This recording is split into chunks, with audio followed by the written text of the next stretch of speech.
Fidèles internautes et téléspectateurs de Comex Actu Télévision, bonjour, bonsoir et bienvenue à ce plateau spécial investiture du chef de l'État Félix-Antoine Tshisekedi Tshilombo a prêté serment. Aujourd'hui, nous sommes le 20 janvier 2024, une date historique, une date qui sera marquée dans les annales de notre cher et beau pays. Alors, le chef de l'État a été investi pour son deuxième mandat à notre quinquennat. Ensemble avec notre invité qui est déjà sur ce plateau, nous allons essayer de commenter, analyser le discours du chef de l'État, Félix-Antoine Tshisekedi Tshilombo. Pour ce faire, nous allons recevoir pour vous un analyste politique. Il est indépendant. Il s'appelle Maître Kizito Ngoyi. Maître, bonjour. Bonjour, madame. Maître, ensemble avec vous, nous avons suivi religieusement le discours du chef de l'État. Alors, si d'abord vos impressions par rapport à ce discours. Non, le discours est bon parce que nous avons toujours entendu des discours, des très beaux discours ont été prononcés dans ces pays. Il n'a pas échappé.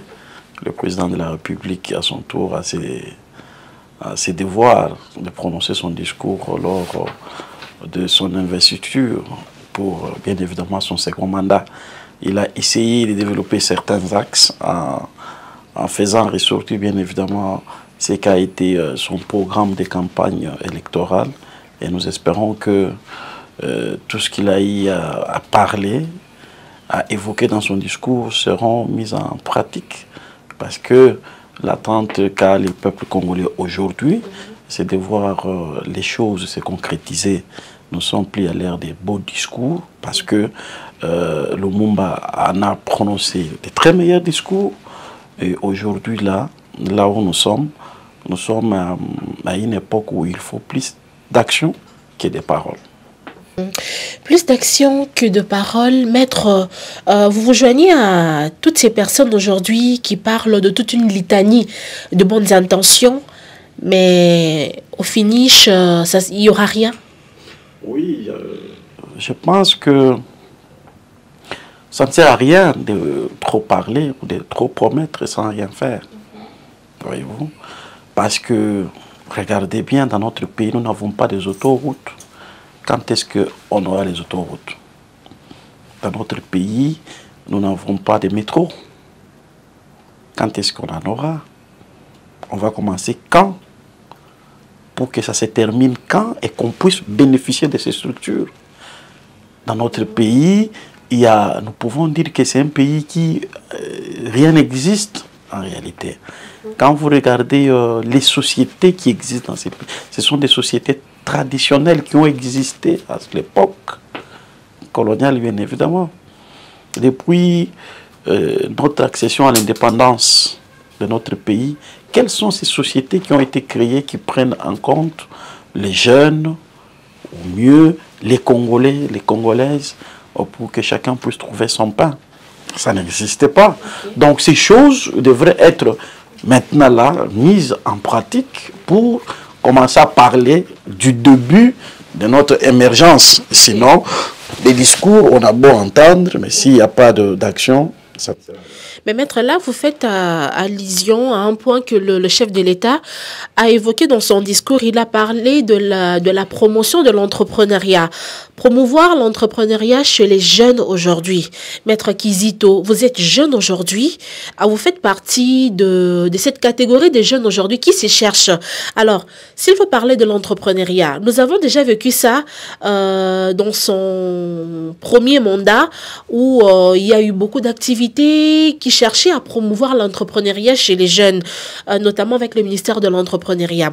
Mais si nous regardons aujourd'hui la classe politique, cette classe politique qui se renouvelle déjà, est-ce que vous pensez que la jeunesse aura une place? Parce qu'avoir déjà la composition du Parlement, des personnes qui ont été élues, est-ce que cette jeunesse aura de la chance plutôt? Merci madame. On ne peut pas aussi trop s'attarder sur parler de la jeunesse. Non, ce pays est représenté à à 80, non, à 70 degrés. 70% plutôt. Je dis 70% de la jeunesse congolaise. Et donc, les papas ou les vieux représentent au moins 30%. Donc, nous sommes un pays où c'est les jeunes qui sont là, malheureusement abandonnés à leur propre triste sort. Et le président qui évoque les cas qui reviennent aux jeunes, oui, c'est bien beau. Mais regardez, je vais vous donner un exemple. L'entrepreneuriat ne va rien résoudre. Nous avons dans notre pays ce qu'on appelle OCC. Voyez-vous, je vous donne un exemple simple. Lorsque vous prenez cette structure-là, aujourd'hui, avec les démembrements de 26 provinces, vous trouvez qu'il y a des provinces où l'OCC n'est pas représenté. N'a pas de siège, n'a pas de direction provinciale.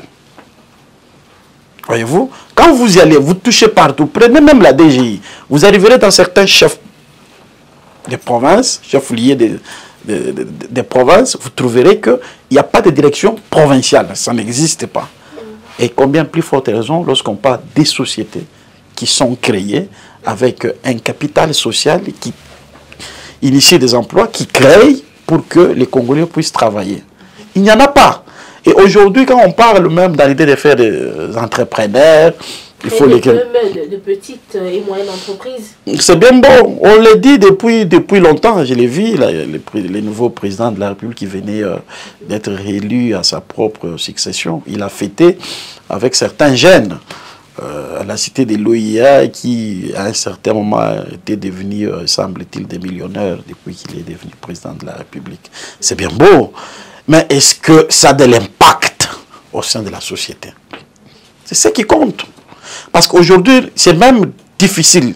Nous avons l'ONEM, mais qui est incapable de nous ressortir combien de chômeurs avons dans ces pays. Oui. Il n'y en a pas. Ils ne sont pas recensés. Voilà, ils ne sont pas recensés. Si les chômeurs ne sont pas recensés, le peuple congolais, la population congolaise, elle n'est même pas aussi recensée. Depuis même la création de l'ONIP, qui a été créée pour remplir ses devoirs, il y a les tâtonnements gauche-droite. Et donc, c'est compliqué. Tout est au rouge, il faut poser les actions. C'est maintenant qu'il faut poser des actions pour faire avancer la République. C'est vrai, les jeunes, ce sont les responsables de demain. Et pour devenir responsable demain, il faut être pris en charge maintenant dans les institutions afin de savoir comment les choses se font. Sinon, nous allons disparaître d'ici quelques 10 années à venir. Mais Maître Kizito, quand vous dites que les choses sont au rouge aujourd'hui, c'est-à-dire que la République s'est retrouvée à un niveau très bas. Mais n'est-ce pas la faute n'est pas au président Tshisekedi, parce que c'est quelque chose que lui aussi a trouvé. Il a trouvé déjà un système qui était déjà établi. La Kabylie qui a vécu pendant longtemps, pendant plus de 18 ans dans ces pays. Donc Tshisekedi aujourd'hui, on peut dire qu'il est aussi victime quelque part, Maître. Bien évidemment, je ne sais pas laver les systèmes passés de Joseph Kabila, parce que si vous regardez tous les discours qui a existé pendant ces temps, on parlait qu'il était rassembleur, qu'il a fini la guerre à l'Est, mais en réalité le développement, on n'a pas connu, il n'y en a pas. Donc il n'est pas épargné lui aussi. C'est dire que le politique congolais, lorsqu'il arrive, il n'est pas intéressé sur ce qu'on appelle l'intérêt général. Les actions à impact physique et visible qui entrent en contact permanent avec la population congolaise, ils n'ont jamais été pris en charge. Par contre, il l'a dit, j'ai aimé la prière du pasteur Roland Dallot qui a dit: nous sommes fatigués de voir les mêmes personnes s'enrichir, devenir des millionnaires, et que les voisins ils gardent la vie misérable depuis qu'ils sont nés. Nous sommes dans ces pays, il y a des villages où ils n'ont jamais vu l'électricité telle que nous sommes dans votre bureau, combien confortable. Et là, ça s'appelle une injustice sociale. Comment voulez-vous que nous appelons tous des Congolais et qu'à Kinshasa, nous pouvons avoir la possibilité de boire l'eau des robinets qui sort des robinets de la régie des eaux, et notre Congolais qui se retrouve à Kabeka-Mouanga, qui se retrouve au fin fond du village, lui là, il est exposé à prendre l'eau de la source, voyez-vous, non traitée, avec tout ce qu'il y a comme conséquence. L'électricité, n'en parlons pas. Et donc ces choses, c'est maintenant, sinon nous allons disparaître. Parce que ce qui crée La frustration, ce sont ces choses. Et lorsque vous êtes frustré et que la frustration atteint un nombre déjà important, les gens s'autoproclament. Or, c'est là le piège de la balkanisation. La balkanisation ne viendra pas du fait que non, les gens vont prendre les armes, ils vont couper... Non, non, non, non, non. Ça vient parce qu'il y a des gens qui estiment qu'ils ne sont pas pris en charge par l'État, mieux par les dirigeants, et donc, tel que les cas que je vous parle de l'injustice sociale. Les gens qui se réclament d'être congolais, mais qui ne vivent pas les avantages d'être congolais. Ils n'ont pas les courants, ils n'ont pas l'électricité, ils n'ont pas l'eau propre, potable, bien évidemment. Ils n'ont pas des infrastructures. Les routes n'existent pas. Voyez-vous? Et dans des villages pareils, ils vivent des petits champs qu'ils essayent de faire gauche-droite. Et donc, il n'y a pas d'épanouissement, pas de développement, pas d'école, pas d'hôpitaux. Voyez-vous, ces choses, le chef de l'État, bravo, là on essaie de les féliciter puisqu'il a initié un projet de 145 territoires que malheureusement, semblable aux 5 chantiers, malheureusement n'a pas amené le fruit escompté tel qu'on pouvait l'attendre. Espérons qu'avec son deuxième mandat, il va peut-être s'y pencher avec le Premier ministre qu'il nommera, bien évidemment. Oui, mais parce que le chef de l'État, Félix Tshisekedi, dans son discours, il a parlé des erreurs du passé. Il a dit qu'il ne voudra pas que les erreurs du passé puissent encore se répéter dans son quinquennat, parce que c'est son deuxième mandat. Donc, il y tient vraiment, Maître Kizito. Oui, bon, c'est ce que nous disons que c'est important. Il doit tenir compte de ça, il doit être derrière. Malheureusement, ce n'est même pas son travail. C'est le travail de l'Assemblée nationale. Oui. Voyez-vous, nous sommes dans un pays où ceux qui devraient bien évidemment travailler convenablement ne font pas leur job. Voyez-vous, nous avons entendu dernièrement parler de l'IGF. Et pourtant, il y a des missions, bien évidemment, qui sont confiées à l'Assemblée nationale, aux députés que nous avons élus, de contrôler l'exécutif en suivant tout ce qui a été voté à l'Assemblée nationale. Parce que les budgets, c'est l'Assemblée nationale qui vote. Lorsque les députés votent un budget, par exemple, on dit telle province. On a voté un budget de 45 millions de dollars pour tel projet, tel projet. Il faut suivre son exécution. Voyez-vous, comment voulez-vous qu'on ait des budgets à chaque année? On parle des budgets qui ont été votés, mais qui ne sont pas exécutés. D'où va cet argent-là, se voltarise, ça va où, bien évidemment? Maître Kizito, en parlant de l'Assemblée nationale aujourd'hui, la population voulait punir ces anciens députés, toutes ces personnes qui ont eu des mandats et mandats à l'Assemblée nationale. Mais malheureusement, nous constatons que certaines têtes, d'ailleurs plusieurs, se retrouvent aujourd'hui élus députés. Bon, certaines diront que faute des seuils électoraux, ces personnes qui ont été choisies par la population non, n'y sont pas élues. Mais maître, une assemblée pareille, devons-nous nous attendre à des changements positifs ou ça sera le même rythme? Il y a un problème. Le problème, c'est le point de départ. Vous savez que notre peuple n'est pas sensibilisé assez. Je vous ai parlé de peuple au fin fond. À Kinshasa, on peut bien comprendre les mentalités des uns des autres et de penser à une sanction. Mais au village, dans nos villages, dans nos secteurs, dans nos groupements, les gens n'ont pas une telle mentalité. À tel point qu'à la veille des élections, c'est celui qui lui amène un verre de sel, un verre de sucre, qu'il vote. Voyez-vous, c'est ça le problème. Et donc, si le président veut changer des choses, il doit commencer par les partis politiques. C'est maintenant que chaque parti politique qui veut être ou qui est appelé à être sérieux doit commencer à travailler, à sensibiliser partout pour que, à un certain moment, le moment de vote, qu'on puisse voter les meilleurs, les gens qui ont le fardeau de la République. Malheureusement, on se retrouve à la veille et là, c'est l'argent qui compte et on va manipuler qui souffrent, les malheureux, des Congolais qui n'ont pas assez de moyens. Ils votent parce qu'ils ont réussi un peu d'argent. Ok. Maître Kizito, qu'en est-il de l'avenir de l'Union sacrée? Parce qu'après les élections, plutôt après la publication des résultats des élections législatives, il y a des réclamations par-ci et là, il y a des frustrations, il y a des insatisfactions dans les chefs de certains leaders, dans les chefs de certaines personnes, de certains candidats de l'Union sacrée qui sont dedans. Alors, vous en tant qu'analyste politique, comment prévoyez-vous l'avenir de l'Union sacrée dans les prochains jours, si je dois encore me le répéter? Non, bon, l'Union sacrée, en réalité, ce sont des gens qui ont fait allégeance au président de la République. En soi, l'Union sacrée n'est pas un regroupement politique. Voyez-vous, le président de la République, en son temps, avait estimé que les choses ne marchaient pas et qu'il fallait inviter tous les Congolais de tous les bords pour essayer de parler, voir comment évoluer.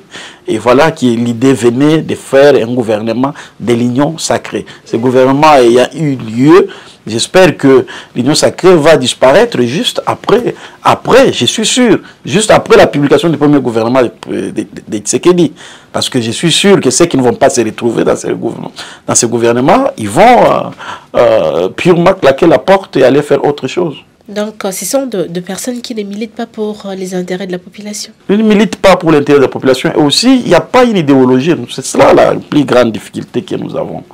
J'ai toujours félicité pensant que l'idée du seuil, c'est important parce que ça fait en sorte que certains partis politiques mallettes puissent disparaître et qu'on reste avec des grands partis politiques. Et une fois où nous avons des grands partis politiques, mais qu'on puisse asseoir l'idéologie, la pensée politique de chaque parti politique et faire circuler ce message partout afin d'espérer des gens qui militent et non pas pour des individus, non, qui militent pour des idées, qu'une fois au pouvoir, qu'ils puissent mettre en pratique ces idées maîtresses qui ont été voilà, apprises pendant les temps de leur parti politique. Mais maître, en parlant de cette histoire de seuil électoral, maître, vous ne pensez pas que oui, faire disparaître, l'objectif est de faire disparaître certains partis politiques mallettes qui n'existent que de noms, qui n'ont pas de siège, qui n'ont rien, qui n'ont pas d'activité. Mais aujourd'hui, maître Kizito... Non seulement qui n'ont pas d'activité, mais des partis politiques à tendance tribale. Parce que, voilà, l'idée est simple. L'idée est simple. Un parti politique est appelé à être implanté sur toute l'étendue du territoire national. Parce que lorsqu'on est élu député national, dans la circonscription électorale de Moamba, une fois à l'Assemblée nationale, tu ne parleras pas que de Moamba. Voyez-vous, tu vas parler des Katakukombe, de tous les villages, des Kabinda, de partout, de Matadi, tout consort. Et bien, pour puiser les éléments nécessaires, c'est dans votre formation politique. Et il faut que ces partis aient une représentation partout. C'est pour savoir que si aujourd'hui il y a un débat à Kasumbalesa sur les taux des dollars, par exemple, et sur les coûts que coûterait un verre de sel, voyez-vous, il faut que celui qui est à Kinshasa, voyez-vous, membre d'un parti politique, soit informé de la même manière que l'autre. Malheureusement, nous avons des partis politiques qui suivent les provinces des leaders, puisqu'il est leader de telle province. Voyez-vous, vous verrez que même les partis politiques qui sont en train de rayonner, qui est dans sa province et partout ailleurs, c'est tout simplement le camouflage. Mais maître Kizito, toujours dans ce chapitre de seuil électoral, maître Kizito, les partis qui sont implantés aujourd'hui partout dans la République, ce sont des partis qui sont dans les affaires, c'est-à-dire ce sont les partis qui sont au pouvoir, qui sont en train de gouverner. Ces partis ont le moyen aujourd'hui d'être implantés partout dans la République sans exception.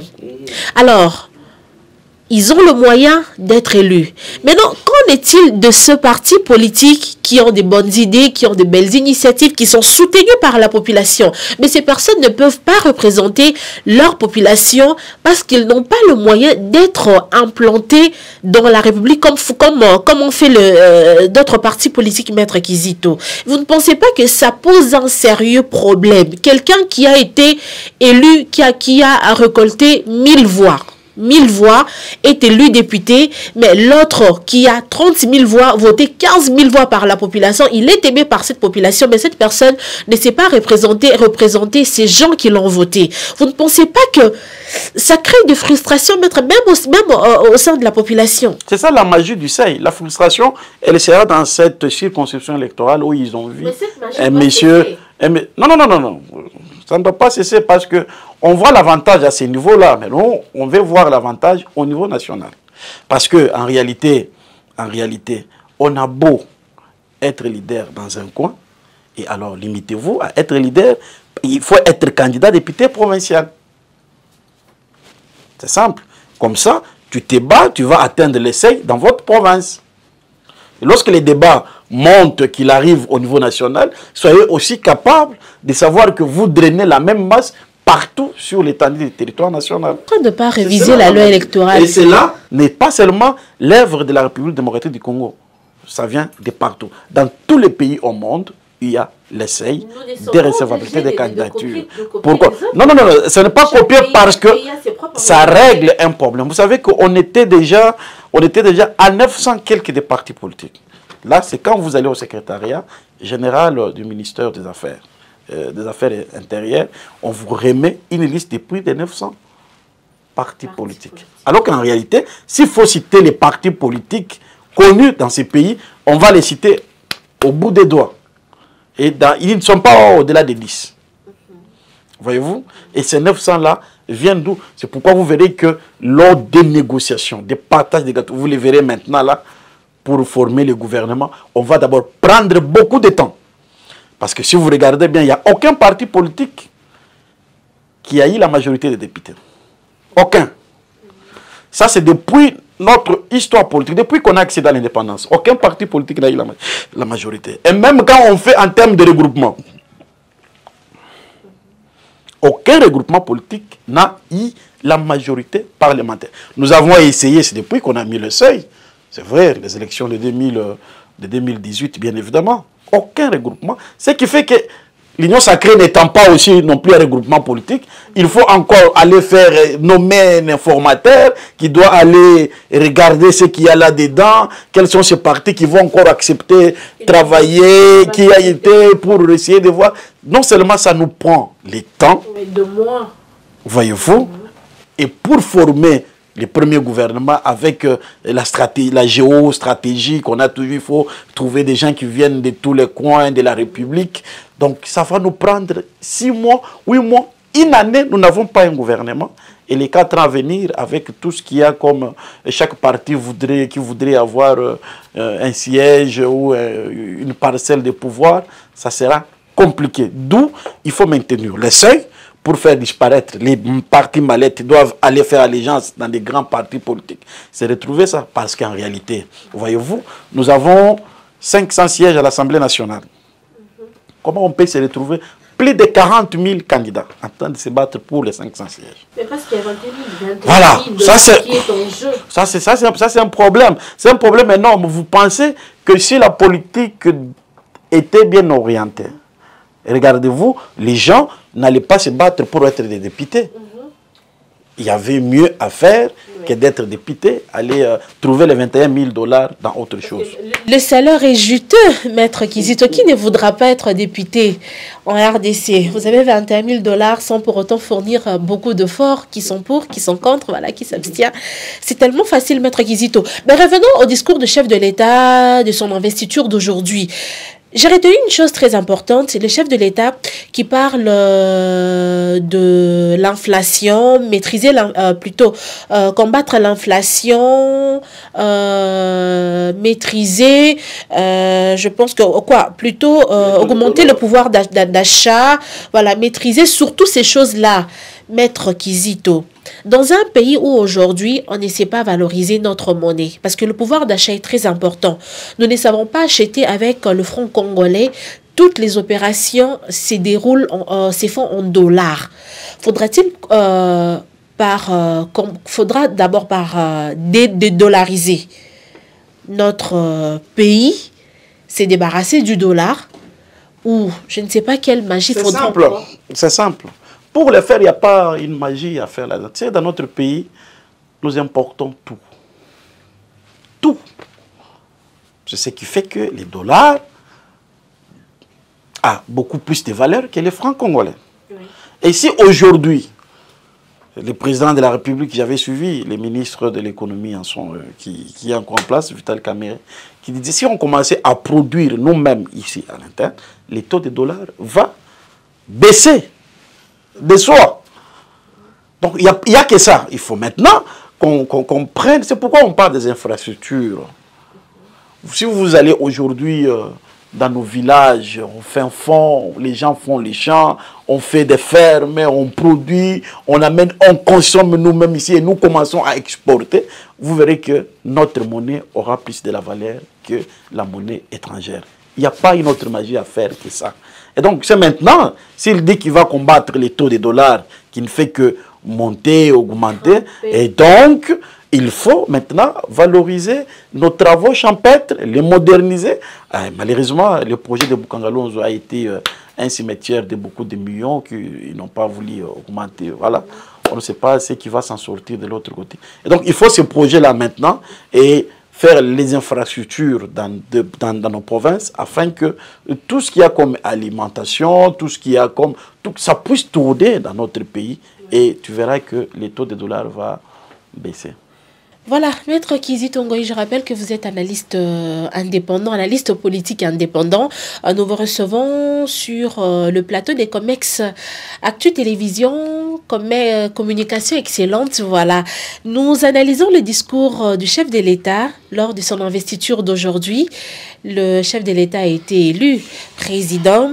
Alors, il a parlé de problèmes sociaux, l'amélioration des conditions de vie de la population aujourd'hui qui pose aussi un sérieux problème. Alors, Maître Kizito, revenons d'abord à ce que le chef de l'État a initié comme gratuité de l'enseignement aujourd'hui qui sévit. Nos enfants doivent aller à l'école gratuitement. Le chef de l'État a récemment aussi initié la gratuité de la maternité.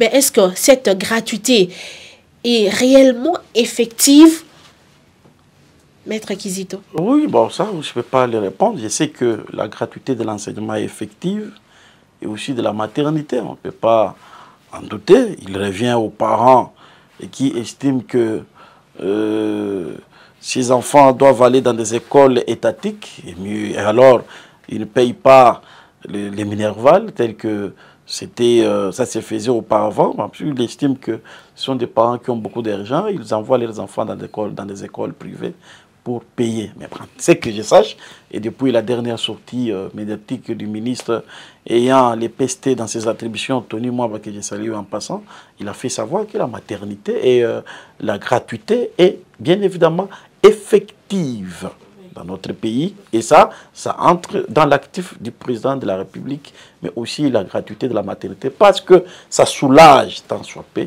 la population congolaise qui a longtemps souffert. Comment voulez-vous qu'un parent qui a aujourd'hui 5 enfants, et que lui-même, depuis qu'il est né, il a 50 ans, il n'a jamais travaillé. 50 ans. Nous avons dans ces pays les gens de 60 ans qui ne connaissent pas comment on reste dans un bureau et comment on travaille. Alors qu'ils ont étudié, ils ont des diplômes qu'ils ont obtenus ici, dans notre pays. Là, ça c'est un cancer qui gangrène notre société, qu'il faut bien évidemment soigner. Alors, nous poursuivons cette émission, bien que nous sommes en train de tendre vers la fin de ce plateau spécial investiture du chef de l'État. Alors, nous avons observé aujourd'hui nous avons vu beaucoup d'invités, beaucoup de chefs d'État de pays africains, beaucoup de représentants des institutions internationales ont pris part à cette cérémonie grandiose. Maître Kizito, sur le plan diplomatique, n'est-ce pas un signal fort? Si. Bon, c'est un signal fort. Jamais il y a eu une investiture dans ce pays d'un président de la République où il y a plus de 18 chefs d'État en exercice qui se sont déplacés. Oui. Ça, c'est quelque chose qu'il faut féliciter, qu'il faut mettre aussi dans l'actif du président de la République. Les pays aujourd'hui ouverts au monde et beaucoup de gens sont attirés à venir à la République démocratique du Congo. Ça, c'est quelque chose à féliciter. Et donc, il faut garder ces acquis. Il ne faut pas qu'on revienne encore avec la politique de l'Autriche d'hier qui consistait à faire entrer notre pays dans une zone rouge qui le faisait en sorte qu'il était indexé à telle enseigne que les autres pays n'avaient pas de l'envie de venir visiter la République démocratique du Congo. Et donc, c'est un signal fort qui prouve que notre diplomatie, elle est aujourd'hui agissante et que nous sommes admirés à l'extérieur. Oui. Maître Kizito, nous sommes à un mois de la célébration de la journée de la femme. Alors, le chef de l'État a parlé aujourd'hui de l'autonomisation de la femme. La femme doit être représentée dans les institutions si nous l'avions bien compris. Maître Kizito, est-ce que dans le gouvernement de Félix Tshisekedi, les derniers gouvernements, est-ce que la femme a été sérieusement représentée? Bon, j'ai toujours été contre ce combat-là. Moi, je pense que ce n'est pas un combat qu'on doit mener. Ça ressemble à une discrimination. On comprend que c'est l'homme masculin qui commence à être combattu aujourd'hui avec ces discours. Comment ça? Parce que nous avons étudié avec vous, avec des dames. Pour avoir des postes, ce n'est pas une discrimination. Il faut militer. Pour être engagé dans une société, il y a un concours de recrutement. Voyez-vous, que le meilleur emporte. Mais aujourd'hui, commencer à montrer que non, il faut donner à la femme, il faut à la femme, il faut à la femme, c'est très dangereux. Parce que, prenez l'exemple, allez dans des autres boîtes, dans des autres sociétés de télécommunications ici, vous verrez que la plupart, on ne recrute plus les jeunes garçons. C'est devenu une affaire des jeunes dames. C'est très dangereux ces discours-là. Et donc, le mois de mars, c'est vrai, droit de la femme, c'est le droit, mais la femme doit savoir que ce n'est pas un cadeau qui lui est offert puisque elle est jolie, elle est pimpante. Non, c'est les bagages intellectuels qui comptent si nous voulons bien évidemment développer ce pays. Je connais les braves dames brillantes, compétentes, une fois elles se mettent au boulot, elles vous produisent les résultats escomptés. Voilà les dames dont nous avons besoin. Et non pas en faire comme un principe tel que si nous avons 50 hommes, nous devons avoir 50 femmes, et même alors aller commencer à recruter.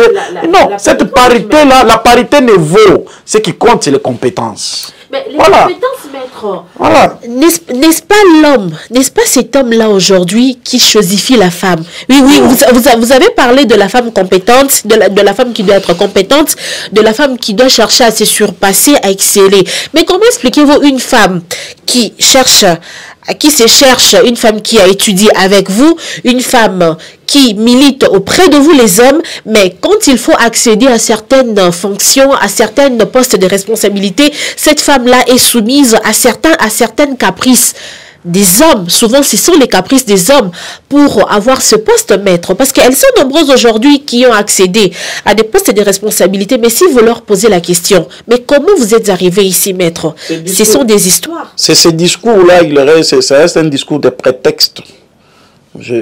J'entends trop. Nous n'avons pas assez de cas où une femme compétente a eu des problèmes. On n'a pas voulu les prendre, l'embaucher ou des trucs.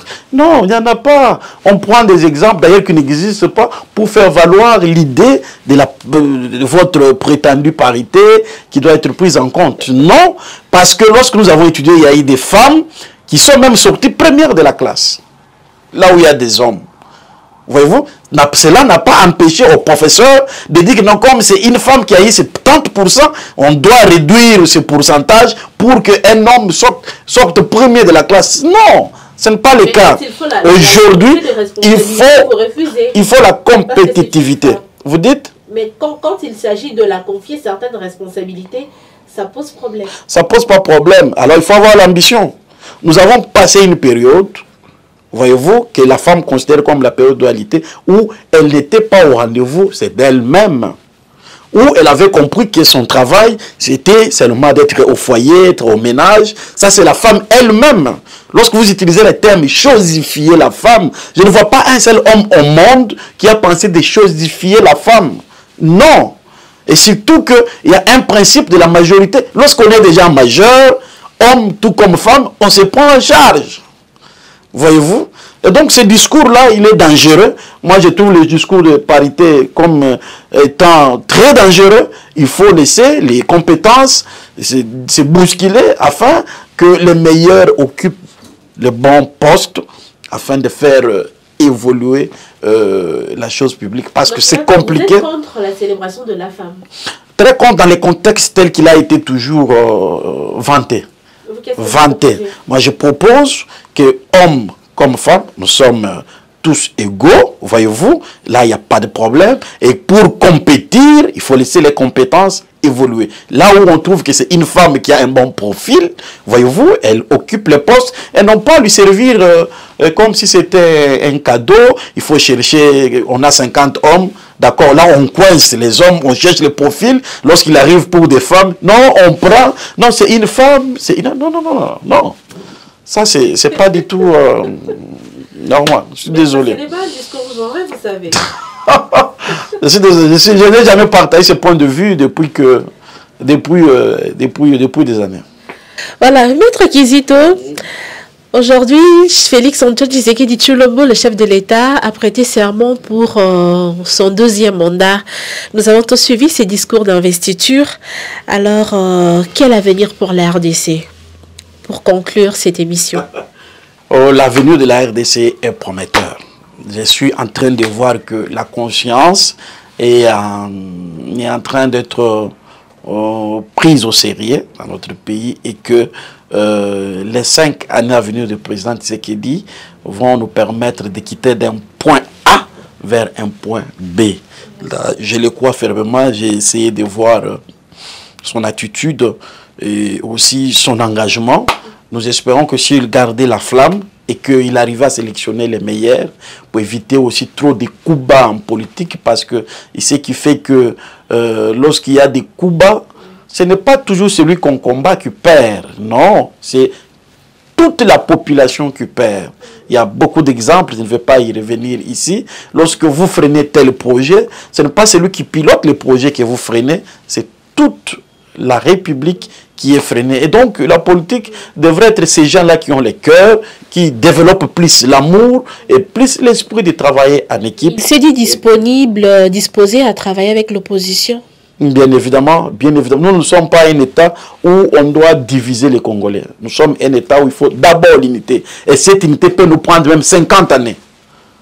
D'abord qu'on puisse fonder, donner les fondamentaux de la République avant de prétendre à autre chose de division. Parce que la division, nous avons regardé 64 ans après, depuis l'indépendance, nous n'avons rien fait. Opposition, majorité, machin. Or là-dedans, il n'y a rien de concret. Nous ne poursuivons pas l'idéologie telle que nous osons copier les modèles extérieurs. Parce que lorsque vous allez en Europe, effectivement, vous trouvez, il y a c'est de gauche, il y a c'est de droite qui se battent sur base des idées. Et lorsqu'ils remportent, il n'y a que ces gens-là qui dirigent. Voyez-vous, nous, dans notre pays, Tshisekedi, il est là, avec son parti. IDPS ne peut pas diriger ce pays.